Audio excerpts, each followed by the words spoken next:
اس زمانے میں اگر کہہ دے کوئی کہ میں رسول کا جانشین یا اللہ کا بھیجا ہوا نبی، آپ مان لو گے؟ آپ کہیں گے بھائی معجزہ دکھاؤ تو مان لیں گے، معجزہ دکھاؤ تو مان لیں گے۔ اب اپنے بھائیوں کے لیے جملہ پیش کر رہا ہوں، اگر تمہارے سامنے کوئی یہ کہے کہ میں اللہ کا نبی ہوں، اللہ کا جانشین ہوں، تو اسے یہی جملہ کہنا، معجزہ دکھاؤ مان لوں گا، معجزہ دکھاؤ مان لوں گا۔ معجزہ کیسا ہونا چاہیے؟ جو عقل میں نہ آ سکے، جو عقل میں سما نہ سکے۔ بس آخری جملہ سنو، جو عقل میں نہ آ سکے، عقل میں نہ سما سکے، اسی کو معجزہ کہتے ہیں۔ جو ہماری سمجھ میں نہ آئے اسی کو معجزہ کہتے ہیں۔ تم اگر کہتے ہو کہ رسول کے جانشین ہے، اللہ کے بھیجے ہوئے نبی ہے، تو چاند کے 2 ٹکڑے کر کے دکھاؤ، مان لوں گا تم ہی جانشین ہو۔ اگر تم کہتے ہو اللہ کے نبی ہے یا اللہ کے بھیجے ہوئے ولی ہے، تو بھائی سورج کو، ڈوبتے ہوئے سورج کو روک کے دکھاؤ، مان جاؤں گا کہ بھیجے ہوئے ولی ہو۔ اگر یہ نہیں کر سکتے تو ستاروں کو اپنے در پہ بلاؤ، مان جاؤں گا کہ بھیجے ہوئے ولی ہو۔ بھائی معجزہ تو دکھاؤ، یا تو تم ستاروں کو اپنے در پہ بلا کے دکھاؤ، یا چاند کے 2 ٹکڑے کر کے دکھاؤ، یا پھر ڈوبتا ہوا سورج روک کے دکھاؤ، ڈوبتا ہوا سورج روک کے دکھاؤ۔ یہاں وہ بولتا ہے جس کی زبان ذکر کی امانت ہے۔ آخری جملہ پیش کر رہا ہوں، ابھی ابھی جملہ نزول ہوا ہے، میں نے فضاؤں میں روک رکھا ہے، اذن ملا تو نزول کر دوں گا۔ بھائی اگر تم کہتے ہو اللہ کے ولی ہے تو معجزہ دکھاؤ، چاند کے 2 ٹکڑے کر کے دکھاؤ، ستارے کو در پہ بلا کے دکھاؤ۔ بھائی تم کہتے ہو تو ڈوبتے ہوئے سورج کو روک کے دکھاؤ، ڈوبتے ہوئے سورج کو روک کے دکھاؤ، ڈوبتے ہوئے سورج کو روک کے دکھاؤ۔ بھائی جو میدان سے بھاگتا ہوا گھوڑا نہ روک پائے، وہ ڈوبتا ہوا سورج کیا روکے گا؟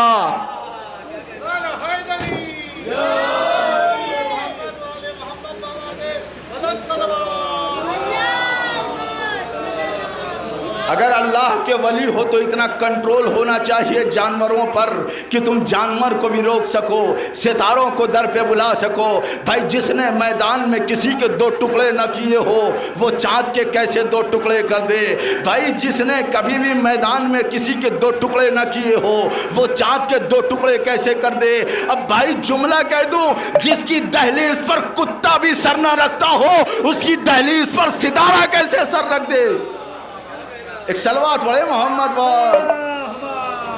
بس میں دیکھ رہا ہوں لوگ تھکے ہوئے ہیں اور موسم بھی وہی ہے، اس لیے زیادہ عرض نہیں کر رہا ہوں کہ اگر ہو تو کر کے دکھاؤ۔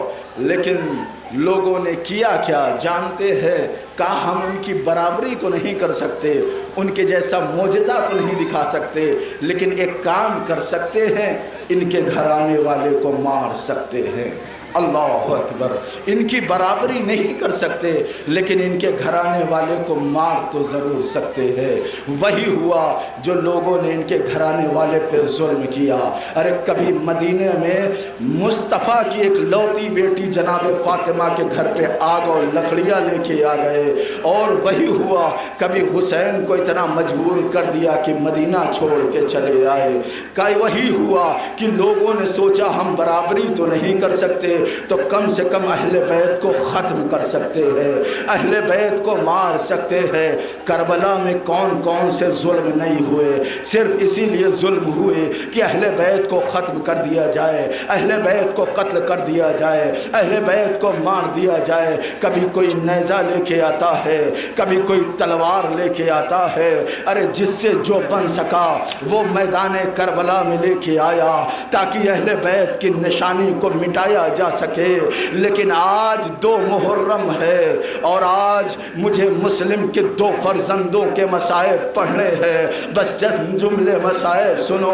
آقا حسین نے سفیر امام حسین جس کا نام مسلم ابن عقیل ہے، انہیں بھیجا تھا کوفہ کہ بیعت کرنا، حسین کی طرف سے لوگوں کی بیعت لینا۔ مسلم کو تو شہید کر دیا، مسلم کے 2 بچے ہیں جو کوفے میں پھر رہے ہیں، جائیں تو